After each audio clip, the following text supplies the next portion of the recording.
નમસ્કાર, ગુજરાત સિક્યોર ન્યૂઝમાં આપનું સ્વાગત છે। હવે જોઈએ આજના સમાચાર। આંકલાવમાં ભગવાન જગન્નાથની ભવ્ય રથયાત્રાનું આયોજન, 5મા વર્ષે મંગલ પ્રવેશ। આંકલાવ ખાતે હરિકૃષ્ણ મંદિર દ્વારા ભગવાન જગન્નાથની ભવ્ય રથયાત્રાનું આયોજન કરવામાં આવ્યું હતું। આ વર્ષે ભગવાન જગન્નાથની યાત્રાનો 5મા વર્ષમાં મંગલ પ્રવેશ થયો છે। બપોરે 3 વાગે વીરકુવા ચોકડી ખાતે સાંસદ મિતેશભાઈ પટેલ બકાભાઈના હસ્તે રથયાત્રાને લીલી ઝંડી આપી પ્રસ્થાન કરાવવામાં આવ્યું હતું।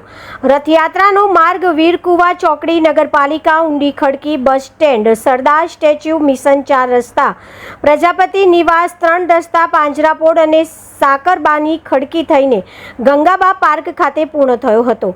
યાત્રા પૂર્ણ થયા બાદ તમામ હરિભક્તો માટે મહાપ્રસાદનું આયોજન કરવામાં આવ્યું હતું। સમગ્ર યાત્રા દરમિયાન ભક્તોમાં ભારે ઉત્સાહ જોવા મળ્યો હતો અને ભગવાન જગન્નાથજીના જયઘોષ સાથે ભક્તિમય વાતાવરણ સર્જાયું હતું। અહેવાલ કિરણ કુમાર ગોહેલ, ગુજરાત સિક્યોર ન્યૂઝ, હળદરી, આંકલાવ।